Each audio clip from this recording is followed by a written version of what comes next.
mahasiswa dari pertanian yang mengikuti mata kuliah yang mengambil mata kuliah teknik pengeringan ya, kita masuk ke minggu ke-13 yaitu bicara tentang pengeringan buah dan sayur ya. Memang buah dan sayur juga dikeringkan ya karena alasan tertentu ya. Pengeringan buah dan sayur. Jadi ya buah dan sayur dikeringkan. Ya contoh apa? Misalnya dalam bumbu super mie ya itu ada dikeringkan buah sayur apa ya, rempah-rempah di situ ya umumnya adalah buah dan sayur. Kemudian ada juga apa yang dikeringkan adalah apa wortel ya. Wortel dikeringkan supaya bisa awet ya. Jadi ada buah tertentu dan sayur tertentu yang dikeringkan ya, seledri gitu ya, daun atau sayur ya itu dikeringkan atau bumbu lain ya supaya lebih awet ya.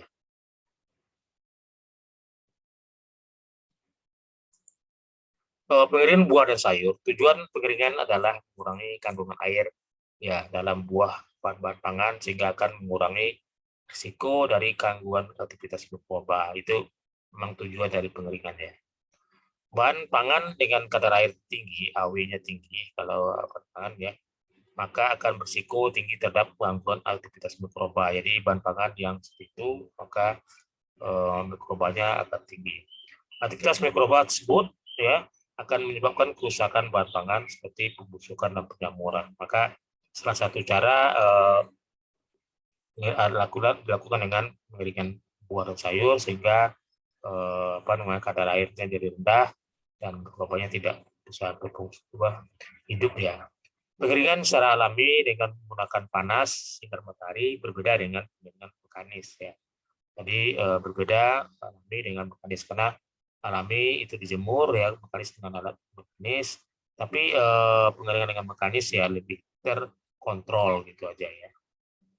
Pengeringan dengan dipengaruhi oleh apa? Oleh faktor-faktor lain ya,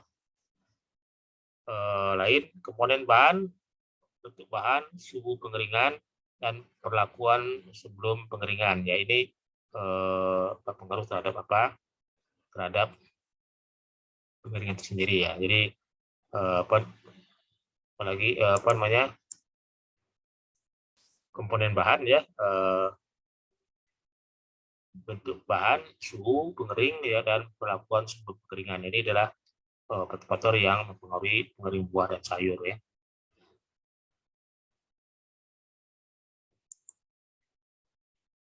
Teknologi pengeringan ini pada sayur. Berapa teknologi yang dikembangkan untuk mengawetkan buah dan sayur adalah apa? Ya, adalah dengan pengalengan ya. Jadi pengalengan dikalengkan ya, bagaimana buah dan sayur itu di dikaleng dikasih bumbu juga dalam kaleng itu ya. Pembekuan dan pengeringan. 3 pengolahan yang paling sering dilakukan oleh negara berkembang dalam pengeringan. Kenapa? Karena kita tidak cukup untuk teknologi pengalengan dan pembekuan ya. Karena pengalengan dan pembekuan itu masih terbatas ya. Sekarang masih dikuasai oleh industri besar ya. Kalau industri kecil ya jarang. Yang ada adalah pengeringan ya.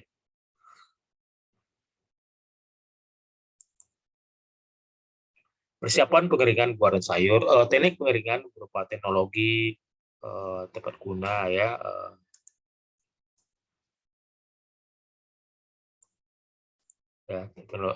teknik pengeringan berupa teknologis yang telah lama digunakan oleh manusia untuk mengawetkan buah dan sayur. Ini teknik pengeringan adalah merupakan teknologi pertama ya.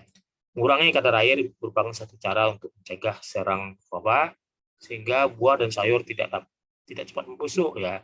Minimal reaksi kimia yang sifatnya merusak itu dapat ditahan ya. Jadi ya sama aja dengan apa, intinya adalah kadar air ya. Kadar airnya bisa sedikit ya supaya proses pembusukannya dihambat.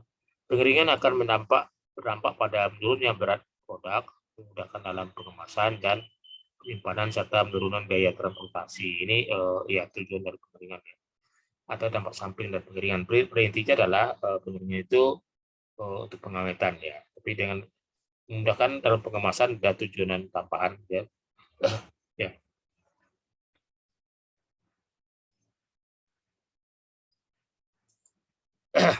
Beberapa perlakuan sebelum proses pengeringan. Yang pertama adalah diberikan zat natrium metabisulfit ya. Tujuan utama dari sulfitasi adalah untuk mengurangi pencoklatan pada waktu pengolahan atau penyimpanan produk. Jadi zat yang metabisulfit ini atau sulfitasi ya itu perlu diberikan kepada bahan sebelum bahan itu dikeringkan. Natrium metabisulfit biasanya digunakan pada bahan pangan untuk mencegah pencoklatan enzimatis maupun non enzimatis sebagai pemutih, antioksidan, penghambat bakteri, kapang dan kamir. Ya, ini Des Rosier tahun 1988. Jadi inilah apa namanya kegunaan natrium sulfit. Jadi sebelum pengeringan bahan diberikan dengan itu ya dengan natrium sulfit. Blanching adalah proses pelakuan pemanasan awal yang biasanya dilakukan pada bahan nabati segar sebelum mengalami proses pembekuan atau pengeringan atau pengalengan ya. Lamanya 3-5 menit. Ya ini tujuannya adalah supaya bahan ya tidak mudah terserang pencoklatan ya. Pencoklatan karena mengurangi aktivitas enzim ya. Nama waktu blanching itu untuk buah-buahan ya adalah berapa brokoli ya 2-3 menit ya, jagung 2-3 menit, bayam 12 menit, bit ukuran kecil utuh 3-10 menit, bit dipotong dadu ya. Potong ya kaku misalnya bit potong ya. Itu adalah 3 menit. Jadi ini adalah apa namanya lama-lama waktu blanching ya. Tujuannya untuk apa? Menonaktifkan enzim ya.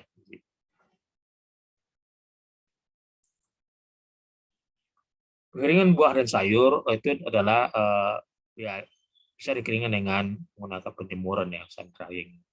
Ya penjemuran tertentu apa buah apa misalnya apa juga dikeringkan ya supaya apa bawang dikeringkan ya, kemudian yang lain ya buah-buahan lain dikeringkan ya, itu tujuannya adalah untuk ya, pengawetan. Pengeringan rumah kaca greenhouse ya salah satu metode pengeringan ya dengan alat pengering rumah kaca ya. Pengeringan dengan alat mekanis. Jadi ada 3 jenis pengeringan alat pengering yang bisa dipakai dalam pengeringannya. Penjemuran ya, banyak orang menggunakan dehydrator atau metode oven untuk mengawetkan makanan, tetapi teknik penjemuran dengan sinar matahari lebih mempertahankan cita rasa alami makanan ya. Kenapa? Karena memang sudah dari dulu ya masyarakat kita itu mengandalkan penjemuran. Penjemuran itu juga mengandung apa sinar ultraviolet ya sehingga bisa membunuh apa mikroba ya. Keterampilan juga berguna terutama bagi daerah yang sering mengalami pemadaman listrik ya. Jadi penampilan keterampilan ya. Hal ya adalah satu contoh ya. Teknik penjemuran adalah tomat plum atau pasta. Utama yang perlu dipertimbangkan adalah ketebalannya. Sepotong tomat plum dibagi 3 dan buat dengan irisan sama besar, tujuan supaya seluruh tomat bisa kering pada tingkat yang sama. Jadi ukurannya kalau bisa seragam gitu ya, supaya lebih bisa kering dengan waktu yang sama.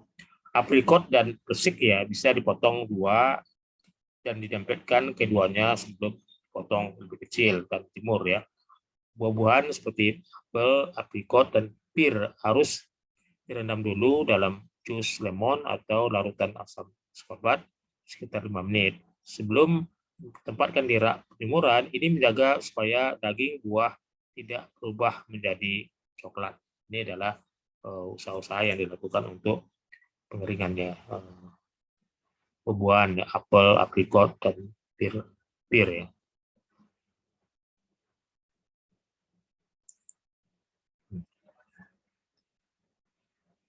Pengeringan dengan rumah kaca. Pengeringan efek rumah kaca adalah alat pengering berenergi surya yang memanfaatkan efek rumah kaca yang karena adanya penutup transparan pada dinding bangunan serta plat absorber sebagai pengumpul panas dan untuk menaikkan suhu udara ruang pengering ya.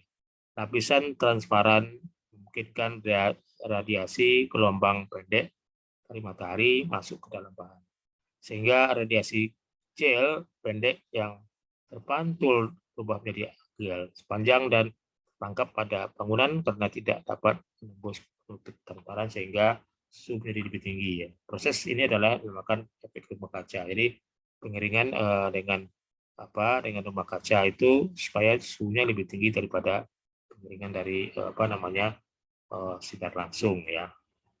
Kontaminasi dengan mikroorganisme yang terdapat di tanah dapat membahayakan kesehatan. Jika temperatur terlalu rendah, maka mikroorganisme akan berkembang sebelum bahan makanan kering. Tetapi jika temperatur terlalu tinggi, bahan makanan dapat mengalami pengeringan yang berlebihan. Jadi memang suhu tertentu ya yang optimal untuk pengeringan itu perlu diciptakan juga ya. Kelemahan utama pengeringan energi surya adalah kecilnya koefisien perpindahan massa panas antara plat absorber dan antara yang dipanasi sehingga menyebabkan efisiensi kolektor yang rendah ya. Jadi itulah pengeringan dengan rumah kaca ya.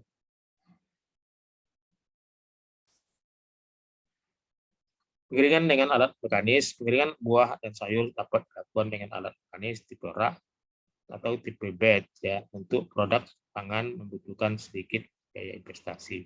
Dapat melindungi pangan dari serangan serangga dan debu, tidak tergantung pada cuaca. Jadi pengeringan alat mekanis itu adalah lebih ini ya ya lebih mekanis lebih terkontrol ya, sama suhu dan apa ya gitu, kontrol aliran udara juga terkontrol dan tidak pengaruh dengan cuaca ya. Jadi tipe pemanasan buah dan sayur di sini yang pertama adalah pemanasan tidak langsung. Tidak langsung dalam pengertian apa? Tidak langsung dalam pengertian bahwa harus menggunakan heat exchanger ya. Artinya apa? Asap itu tidak mengenai buah dan sayur. Karena buah dan sayur itu riskan sekali terhadap ini riskan terhadap asap ya, asap buah dan sayur. Kalau buah dan sayur kena asap ya aromanya jadi tidak menarik ya. Jadi perlu hati-hati dalam pengeringan dengan alat mekanis. Yang jelas pemanasnya tidak langsung ya. Ada alat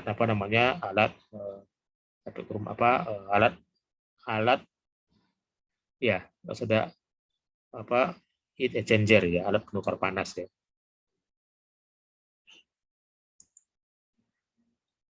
Kualitas buah dan sayur berubah selama pengeringan dan penyimpanan. Jadi hilangnya vitamin A dan C ya. Jadi bukan hilang ya, maksudnya sebagian vitamin C-nya hilang ya.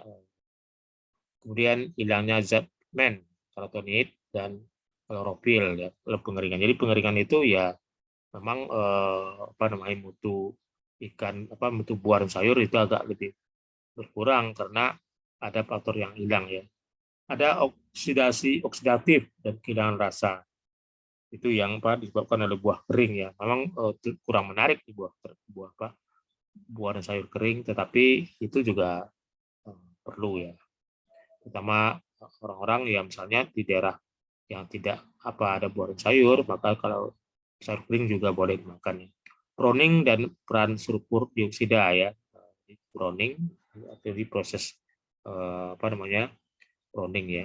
Tekstur dan perilaku pemulihannya agak sulit ya, karena teksturnya akan tidak seperti buah segar ya, dia akan tetap tidak sebagus buah segar. Faktor yang mempengaruhi stabilitas penyimpanan, ada faktor yang mempengaruhi stabilitas penyimpanan buah dan sayur ya, kalau dikeringkan ya stabil, penyimpanannya nggak begitu bagus ya. Hilangan vitamin A dan C ya. Jadi ini adalah buah dan sayur merupakan sumber utama vitamin C, ascorbik asid, dan vitamin A, beta karotin ya, samping mineral. Pengaruh perlakuan pengeringan dipelajari nilai beta karotin yang tinggal dalam buah persik ya. Setelah pengeringan nilai beta karotinnya tinggal 72% ya. Berarti beta karotin yang hilang dalam buah persik selama pengeringan ada sekitar 37,3%. Jadi ada kehilangan beta karotin. Kehilangan vitamin C setelah dikeringkan sangat tergantung pada jenis buah dan sayur. Secara umum, pengeringan dengan laju yang cepat akan mengurangi kehilangan vitamin C daripada pengeringan yang terlambat ya. Pengeringan vitamin C akan banyak berkurang bila dikeringkan dengan cara jemur dengan laju pengeringan yang lambat. Apabila dikeringkan dengan cara spray drying atau freeze drying dapat mengurangi tingkat kehilangan vitamin C ya. Kehilangan vitamin C dalam buah dan sayur. Penurunan vitamin C pada pengirian buah dan sayur sekitar 21 sampai 58%, yaitu terbanyak pengeringan ya. Pengeringan kehilangan vitamin C pada pengeringan. Hilang zat pigmen, carotenoid dan klorofil. Warna merupakan indikator mutu dari makanan. Warna alami makanan ya. Warna makanan, carotenoid dan klorofil ya. Mempertahankan zat warna selama pengeringan adalah satu yang penting. Carotenoid rentan berubah diakibatkan oksidasi selama pengeringan akibat tinggi ketidakjenuhan dalam struktur kimia. Zat carotenoid adalah karotin yang oksikarotenoid ya.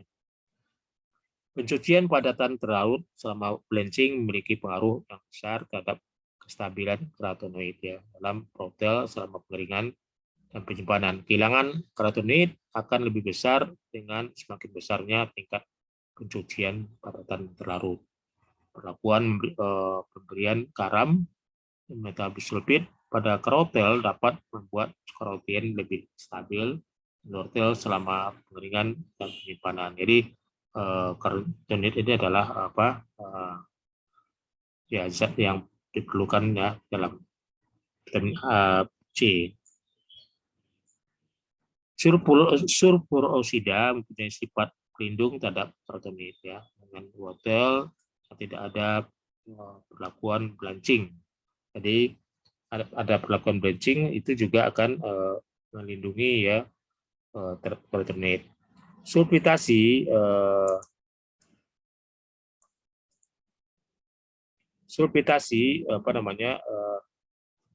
terhadap wortel yang tidak blanching akan dapat mempertahankan 2,9 kali lebih besar daripada wortel yang tidak disulfitasi, tidak blanching. Perlakuan pemberian CO2 pada wortel sebelumnya pengeringan akan dapat melindungi kerusakan carotenoid ya buah wortel. Ya.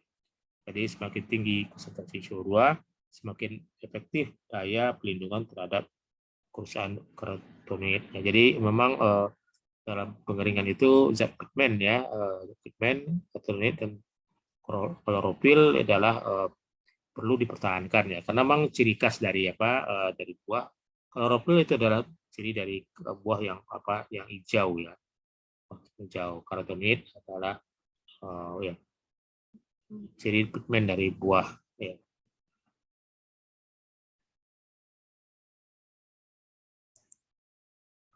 Browning dan peran sulfur dioksida ya. Kendala selalu dihadapi oleh teknologi pangan dan ya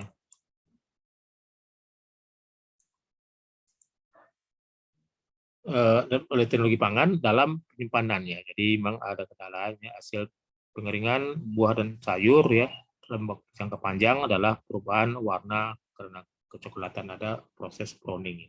Browning ini dalam pemakanan merupakan peristiwa enzimatik dan non enzimatik ya. Dalam pengeringan buah dan sayur akan merusak enzim dan mencegah browning enzimatik ya. Sulfur dioksida dari sulfit bertindak sebagai penghambat aksi enzim selama tahap blanching. Kehadiran SO2 menghambat percoklatan buah-buahan dan sayuran dehidrasi, terutama ketika enzim belum panas dan dilemahkan ya. Ya, oksidasi dan kehilangan rasa. Penerimaan produk buah dan sayur kering sangat tergantung pada rasa mereka ya. Hilangnya rasa yang diinginkan merupakan sifat yang membuat produk kering jadi tidak menarik ya. Rasa alami, ciri khas buah, sayur, dan kehilangan selama operasi pre-drying, pengeringan, dan penyimpanan membuat produk menjadi turun mutunya. Artinya kalau mutunya turun, ya minat masyarakat terhadap buah dan sayur itu yang kering itu jadi tidak menarik ya. Kondisi umum menyebabkan kehilangan rasa alami termasuk penanganan yang kasar, keterlambatan dalam pengolahan karena cahaya, suhu tinggi, bahan kimia tertentu ya. Retensi pelapor ya, daya tahan pelapor yang sangat penting dalam produk adalah minyak siri seperti bawang. Cacat rasa dalam produk kering adalah tidak semata-mata karena kerugian dari penguapan zat volatile. Reaksi kimia khususnya oksidasi sangat berkontribusi dalam penutupan rasa ya. Pelapor. Secara umum produk pengeringan beku, ya,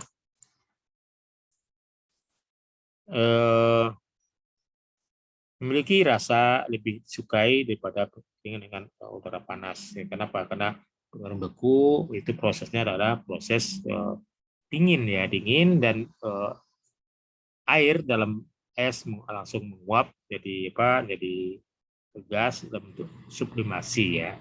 Jadi pengering beku memang contoh yang baik dalam segi mutu produk hasil kering ya.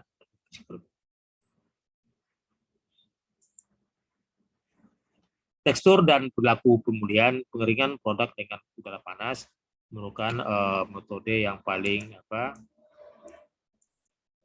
ekonomis dan banyak digunakan pengeringan sayur dan buah ya. Masalah yang ada adalah terjadinya kerusakan permanen pada tekstur, menyebabkan penyusutan, berlambat buah masak, banyak sayuran pengeringan secara komersil menunjukkan kondisi struktur buah jadi padat dengan sebagian besar rongga kapiler rusak atau sangat menyusut. Ya, hal ini akan mengaruh kualitas tekstur dari produk kering. Ya. Di penyusutan itu proses yang menghambat ya. Kemungkinan faktor yang jadinya penurunan mutu adalah kehilangan nilai permeabilitasnya ya, kehilangan tekanan turgor dalam sel dan denaturasi protein ya, pembekuan, kemudian kristalisasi pati dan ikatan hidrogen. Jadi memang ini yang menyebabkan kehilangan ya penampilan atau mutu dari produk ya, hilang turgor sehingga dia tidak segar lagi ya, turgor ya. Kemudian pembekuan protein itu juga berdampak dari pemanasan ya. Kemudian pasti kristal itu juga pengaruh. Makanya dalam pengeringan itu ada dampak yang merugikan ya, tapi dalam bisa menjadi lebih awet ya. Faktor yang mempengaruhi stabilitas penyimpanan ya. Cara untuk meminimalkan perubahan organoleptik dalam makanan selama pengeringan, waktu yang pendek dan suhu serendah mungkin ya. Jadi waktu yang pendek dan suhu serendah mungkin. Proses pengeringan beku, pengeringan udara panas, pengeringan matahari atau suhu tinggi ya, semprot atau pengeringan room tidak mematikan semua mikroorganisme dan mungkin sebagian bertahan hidup ya. Organisme yang lebih tahan panas adalah lebih mungkin selamat, misalnya spora, bakteri, lagi jamur, bakteri termodorik ya. Tadi ada kemungkinan mikroba yang kuat ya. Mikroba yang kuat untuk pertumbuhan mikroba termasuk patogen sebelum AW produk berada di bawah tingkat kritis bagi setiap organisme. Jadi kestabilan dari produk kering itu perlu diperhatikan ya. Ya, organisme yang lebih tahan panas adalah lebih mungkin selamat ya. Oke, demikian ya